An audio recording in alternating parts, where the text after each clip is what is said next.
కంటిపాప కన్నవారి ప్రేమ. ఒక అందమైన గ్రామంలో రామయ్య సీతమ్మ అనే దంపతులుండేవారు.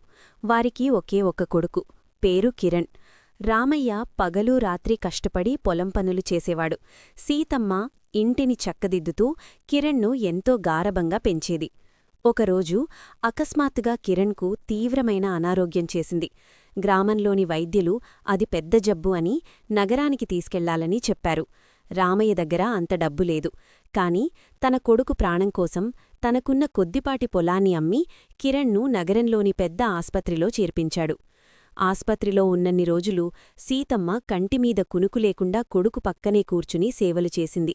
రామయ్య ఆస్పత్రి బయట చెట్టు కింద పడుకుంటూ పస్తులు ఉంటూ మందుల కోసం డబ్బులు సమకూర్చేవాడు. ఆ సమయంలో వారికి ఆకలి వేయలేదు, నిద్ర రాలేదు. వారి ధ్యాస అంతా మా బిడ్డ మళ్లీ నవ్వాలి అనే దానిపైనే ఉంది. తల్లిదండ్రుల నిరంతర ప్రార్థనలు, వైద్యుల కృషితో కిరణ్ కోలుకున్నాడు. ఆస్పత్రి నుండి డిశ్చార్జ్ అయ్యే రోజు కిరణ్ తన తండ్రి చిరిగిన చొక్కాను, తన తల్లి వాడిపోయిన ముఖాన్ని చూశాడు. తనకోసం వారు ఎంత త్యాగం చేశారో అతనికి అర్థమైంది.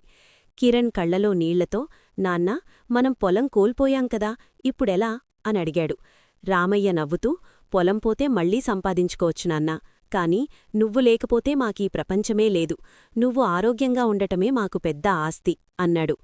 లోకంలో అన్ని ప్రేమికుల కంటే తల్లిదండ్రుల ప్రేమ ఎంతో స్వచ్ఛమైనది. వారు తమ పిల్లల సంతోషం కోసం తమ జీవితాలనే త్యాగం చేయడానికి వెనుకాడరు.